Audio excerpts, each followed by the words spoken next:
এই 8টা 9টা বাজতে চললো, তুই কার সাথে সেটিং করতে গেছিলি লো মাগি? ও মা, এই আবার কি সর্বনেশে কথা রে, কি সর্বনেশে কথা। হ্যাঁ গো, আমি আবার এই বুড়ো বয়সে কার সাথে চ্যাটিং করতে যাবো গো? কি কথা বলো তুমি? তোকে তো দেখে বুড়ি মনে হয় না, তোকে দেখে মনে হয় তো হাইবুড়ো ছুড়ি তুই। কি বলতে চাও তুমি, বলো তো দেখি। তোকে বলছে আইবুড়ো ছুরি, তোকে বলছে আইবুড়ো ছুরি। তুই মাঙের ছোড়া, চুপ করে থাক।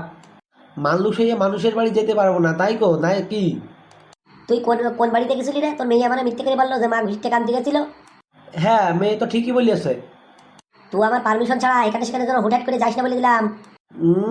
রে, কি আমার বুড়ো চুদা রে, ওর পারমিশন ছাড়া এখানে ওখানে যাবে না। তা কি বে, তুই কি যাবি বলতে চাচ্ছিস নাকি নাকি?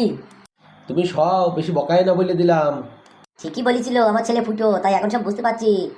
তা দেখছি এখন সেরকম আমার ছেলে ফুটো একদম ঠিক কথা বলেছে, এখন হাড়ে হাড়ে বুঝতে পারছি সপ্তাহে। এই তুই গিয়ে সুগারে এই যাচ্ছি বাবা। ছেলেটাকে তো শাসন করতে পারলে না, সেই শরীরটাকে নিয়ে তো সে আরাম করে সংসার করছে, আর আমার মেয়েটার কি হচ্ছে?